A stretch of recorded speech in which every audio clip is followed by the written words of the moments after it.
ஆசான் தந்தை பெரியார் அவர்கள் என்னுடைய அண்ணன், அவரது மகனாகிய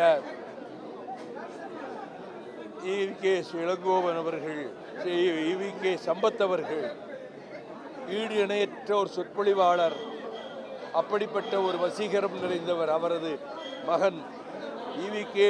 இளங்கோவன் தலை சிறந்த பேச்சாளர், பண்பாளர், பயப்பட மாட்டார்.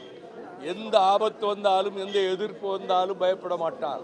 ஒரு முறை ஒரு குழுவினர் அவர் வீட்டிலே தாக்க வருகிறார்கள் என்று கேள்விப்பட்டு நான் 50 பேரோடு இங்கு வந்து 2 மணி நேரம் இந்த வீட்டிலேயே அவர் பக்கத்திலே இருந்தேன்.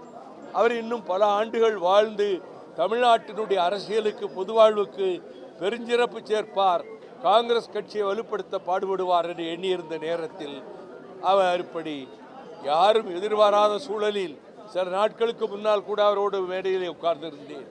அவர் இப்படி எல்லோரையும் விட்டுவிட்டு அவர் விண்ணுக்கு பறந்து சென்று விட்டார் என்றால், நெருநல் உளனொருவர் இன்றில்லை என்னும் பெருமை உடைத்து உலகு என்ற வள்ளுவர் வாக்கு கொப்ப நிலையாமை என்ற சொல்லுக்கு இலக்கணமாக அவர் அனைவரையும் கண்ணீரிலே, துணைவியாரை, உடன் பிறந்தோரை, அவர் பிள்ளைகளை எல்லோரையும் தவிக்க விட்டுவிட்டு அவர் மறைந்து விட்டார்.